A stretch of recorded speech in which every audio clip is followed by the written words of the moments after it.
Why are premium banners good?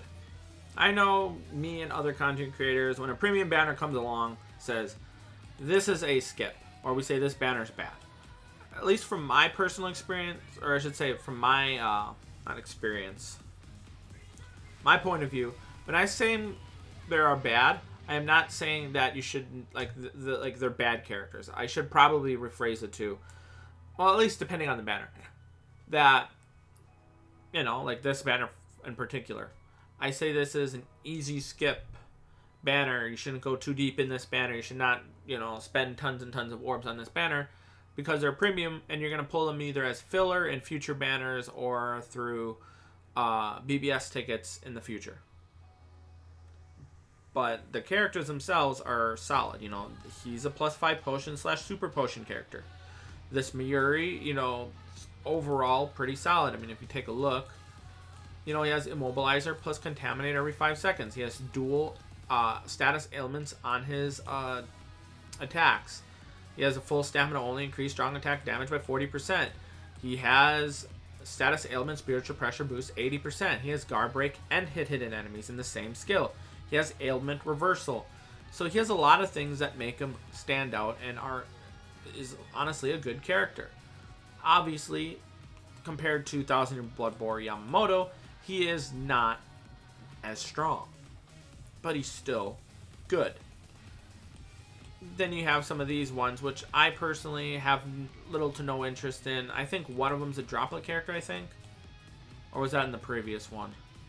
I know we've been getting, I think, like, one was Toshiro, I believe. It might have been the previous banners. Let me check real quick. Oh, no, here he was. So you have the speed droplet drop 30% max. So he's a really good droplet character. You take him, you take, let's say, where is it? This Toshiro, right here, Mind Droplet. So that's 2 droplet characters, assuming you have them. What one is this? Is he? Oh, there's a 3rd droplet character right there. So if you take these 3 characters, if you're able to get those 3 characters, and you equip them on someone like 1000 Year Blood Warrior Yuryu, you have 4 30% increase droplet drop characters on one character. And if your character is good enough, taking him to an enriched droplet zone, you're just going to be getting tons and tons of droplets. That's going to be really beneficial, honestly.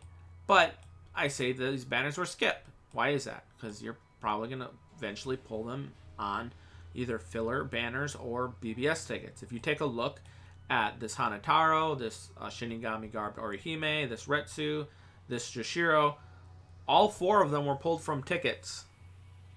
And in fact, I think I got 2 Shinigami Garbed.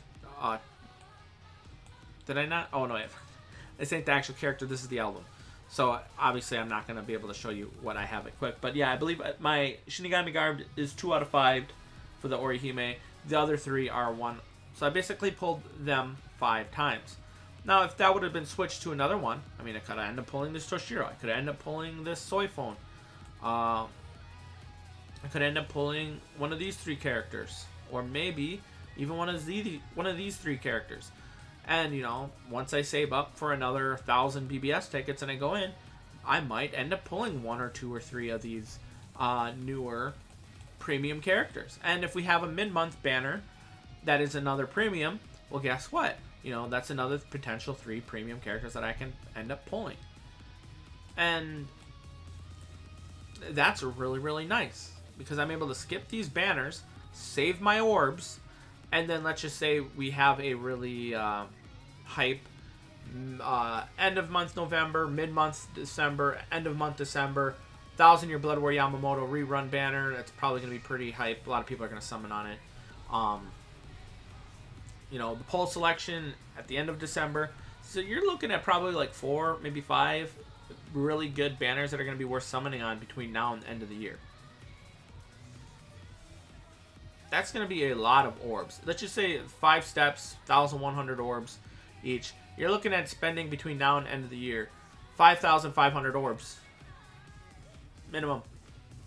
You know, if the end of the December is really, really hype, the individual banner for those uh, 2 or 3 characters.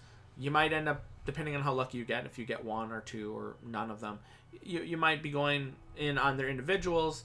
So between now and the end of January, you might have an additional 2 or maybe 3 potential individual banners that you're going to summon and add upon that. That's just the nature of the game. And honestly, by them giving us, let's just say you summoned on, you didn't really care about Chad. Last banner you summoned on was Ichigo. That's individual. That ended on the 3rd of November, I believe. Well, you got mid-month, and then you got the end of the month. So that means if we get another mid-month or a premium mid-month, I should say, for November, you could be looking at, that's assuming, you summoned on this, like a month of, not spending any orbs. That's like 1,000, 2,000 orbs, depending on where you are in the game and what you do, like what game modes you play, of, orbs that you could have saved up instead of having to spend it on a new hype banner, in addition to whatever you already have saved up. And if you got lucky and got all 3 of these characters, this was at beginning or end of month September? Yeah, end of month September. So if you were to, like, that would have been like the last major banner you summoned on. 1 month it's already been since you had banners worth summoning on that you could go deep in. If you get another mid-month that's premium, that's like a month and a half. That's a lot of time. And if this, let's just say, end of month for November is, it's not that great. It's like limited, but it doesn't have any super must summon characters. Then that's potentially another banner you could end up skipping. So, overall, I'm just thankful that we're getting a lot of premium characters because, honestly, if you go back in time, like, I don't know how many years ago, probably like 3 or so years ago, might be more, you had a point in time where we were just getting too many limited banners that we were not able to save, there was like too many limited, and if you wanted to, that were good at the time, that people were getting sick of all the limited banners. They wanted premium because, premium at the time was one of the major fillers that I think especially early on when 1,000 Year Blood War banners were first starting to come out. They had to use premium characters for a filler. And, if they kept on giving us back-to-back 1,000 Year Blood War banners, they were running out of filler characters to give us. And I think this was before seasonal banners got added to the other tab. Like seasonal characters got, seasonal, when you summon, sometimes you pull a seasonal from the other characters. That was before those were added to that. In fact, I think even predates the whole other category in the first place as well. So you were just getting,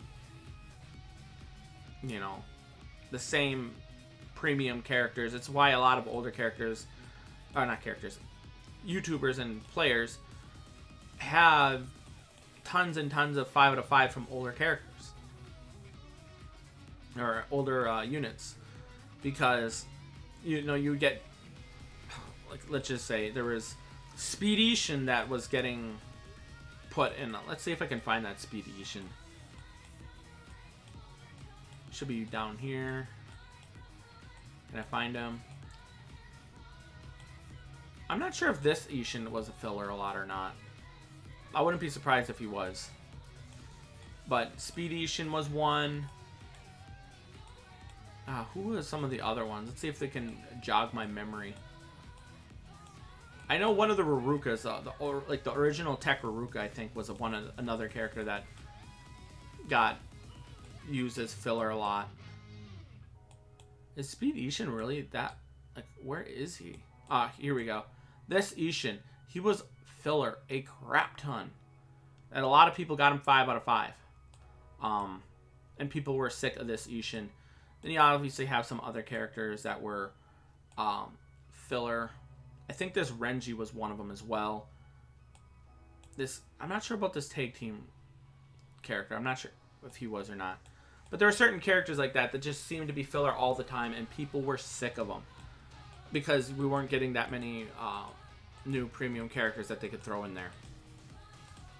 Or maybe they just wanted to keep using them. I can't remember. Point is, we were sick of the same filler characters over and over and over again. By them giving us so many premium characters, these guys can be added as potential filler for other banners and individual banners, and we will not have as many, problems with running out of premium characters to add as filler that aren't repetitive as heck. And I forgot to use this 5-star summon ticket.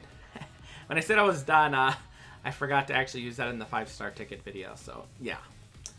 Unfortunate. Then you have the Brave Soul summon tickets here. 87.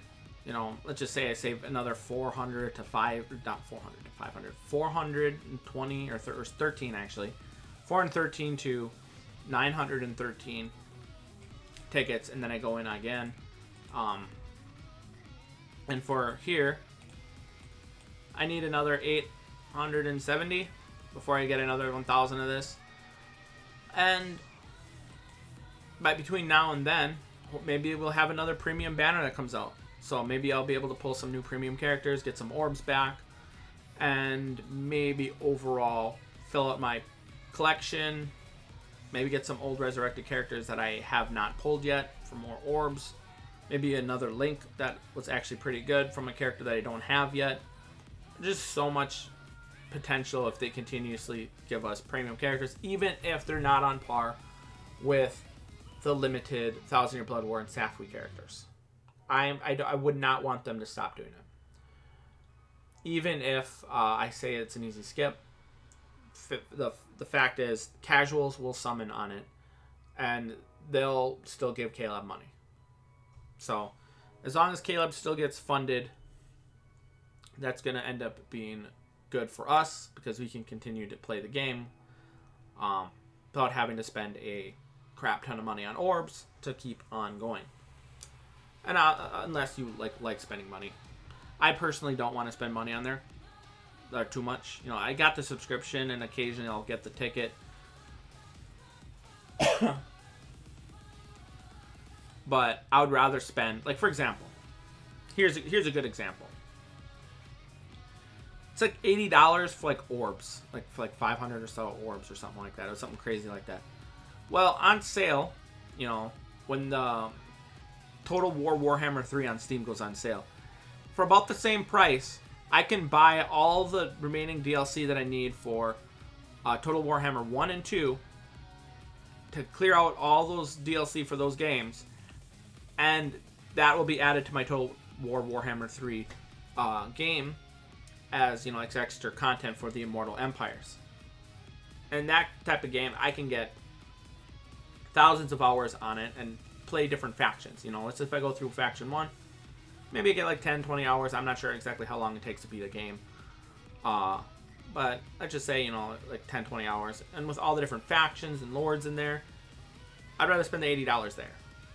Personally, because $80 here is 500 orbs. And how many times have you gone 3 or 4 multis getting 4-star character, 4-star multis? That is why I personally don't want to spend money on the game, except for things like this subscription, which gives me an extra 10 soul tickets, quicker recharge time, and 20% rewards on the 5 and 10 times runs. That's personally my opinion on that. Obviously, everyone spends money the way they want to, and do not think I'm telling you shouldn't spend the money the way you want to spend it. I could care less what you do with your money. It is your money. I know some people assume me saying something like this means I am condemning other people. I know how gacha games work. I know how the gaming industry and as a general works. Microtransactions are a big thing. And it helps, keep certain games alive. For example, this game. I really, really like this game. So, hopefully this game has many, many years left in it. And I think that's pretty much it. My throat is starting to get very scratchy. So I'm going to end it here. Thanks for watching. Have a nice day. I'll see you guys next time. Peace.